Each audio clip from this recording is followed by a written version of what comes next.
Thank you, Michael. I want to thank also Dilip and KNOMAD, which I believe this is a timely discussion about a key development challenge in the world and mainly in our region, which is Central America. I also want to say greetings to all these development partners that are also interested in this topic, and also my colleagues from other development banks, mainly the World Bank. And I want to start, I want to react to the report, which is great. First, give us a big picture of what is going on in the world and identifying some patterns regarding remittances, migration, and its costs. And I want to go and do a deep dive in our region, which is Central America. And probably if you Google Central America, Northern Triangle, Guatemala, Honduras, Salvador, and remittances, it will be in the top of results, and you will see a lot of press and a lot of discussion about it. It is one of the most important economic factors that we are looking at.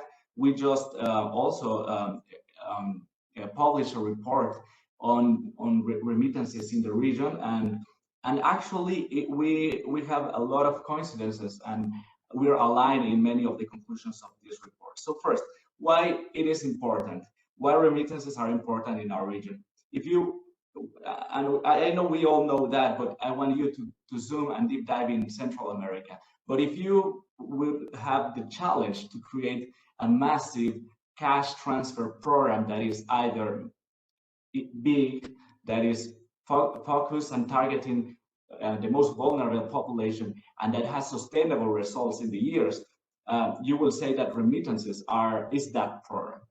Because in our region, it amounts for over 15 times development cooperation. And if you will say you need a massive inflows of resources to finance investment and consumption, that is remittances as well, because if you compare with FDI, that is over 2.6 times the FDI measures in the region. And if you ask yourself 2 years ago, what will happen if suddenly there's a labor supply shock that will affect the migrant workers, but also your labor market in the region? Probably you will first maybe freak out a little bit and say, okay, we're going to have a massive negative income shock and probably an economic disruption in the region. And what I saw, and that I concur with the report, is first that remittances are one, it's creating a social impact and are highly resilient. In our region, for instance, it has a huge poverty elasticity, a 10% of increase in remittances. It reduced poverty by 3.5%. And also, they reduce inequality. For instance, the Gini coefficient reduces in around 0.20 basis points to 0.26 as you see the remittances increase. So when you were last year looking at the beginning of the crisis, your first reaction was there's a huge impact on poverty. Obviously, there's a transitory negative income effect, and that will create a further impact in the labor market and probably, you know, in migration. But what we saw during the cycle last year, it is true.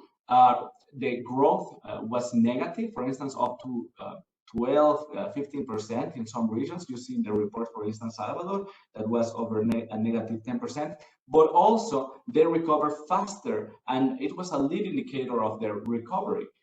In the US, for instance, when you looked at actually between April and May, you see that the remittances growth start picking up, and actually they are picking up at a higher level in some countries than before, which actually explains the solidarity of the workers that are elsewhere.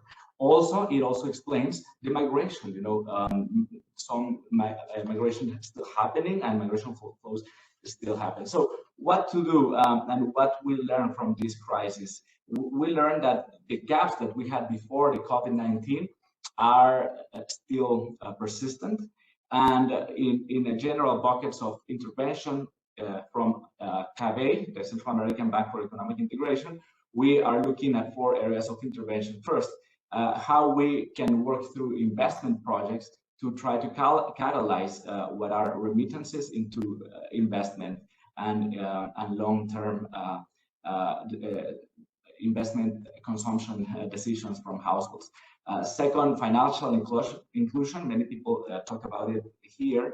Third, reduce the cost of transaction, and then look at the general picture and see if we can work in something more bigger to try to finance some development gaps, including diaspora and so on. So tell me, go deeper in the 5 topics. First, when you are talking about financial inclusion, the report says that the informal migrants and the formal sector is important, and I want to concur on that. Around 80%, 85% of migrants are working in this sector. And that means that the transaction cost increasing about 2 to 2.5%. That is something that we need to look, we need to see, and probably there are small interventions that can make it happen. For instance, we need to look deeper into reforms to make an upgrade and flexibilization, for instance, in some banking regulation. And we need to have a conversation with the superintendencies of banks and also with the local authorities. Also to offer, as you know, how you can advance in reducing the cost to open bank accounts, how to reduce the cost for identification. We talk a lot about ID for development, for instance, and we need to reduce the cost for identification in order that migrants can have a way to prove their status, well, their existence, and to formalize themselves in the market, and that will reduce the cost. For instance, in our countries, in Honduras, we're working on a project to increase the digital ID and to bring secure technology for identification. And we know that with that, the cost of identification and obviously the whole regulation about know your clients, about AML, somebody mentioned it here, will reduce, and also the transaction cost with digital banking will also be easier. Then you have another type of interventions with the finance sectors that you need to keep working on. Someone mentioned here Fintech, and I really agree that during the last year we did a lot of advance in the digital agenda, and mainly in digital transactions, mainly in the payment system. But we need to keep working in the agenda to try to integrate the financial systems and to create a general regional market. And that is something that we are looking forward to keep working on.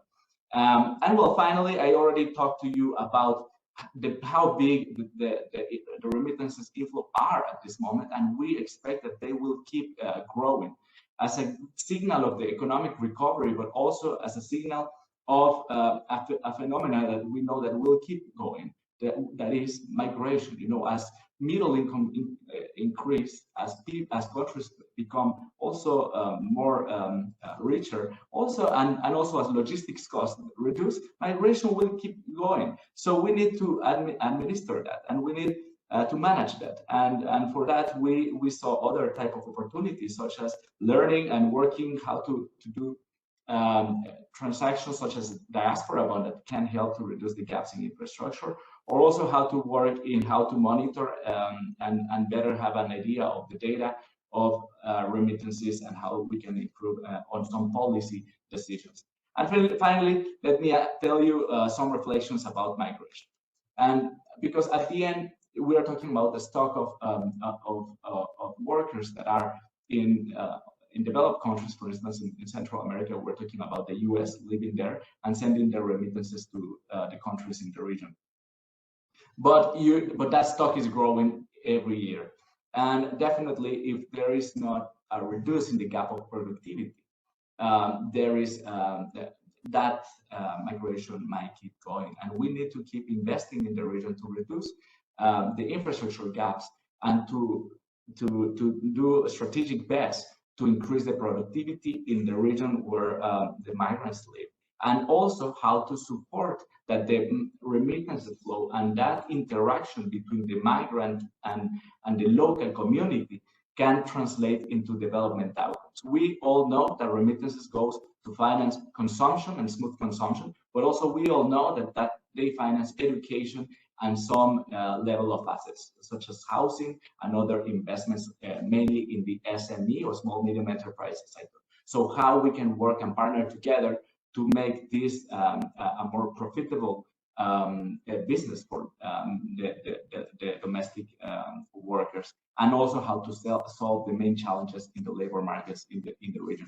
And with that, I will just say that I thank Michael and Dilip, and also my chief economist in Calais that has been studying this phenomenon very deeply in the region, and happy to have a conversation outside of this forum because I know we are mostly on time. Thank you.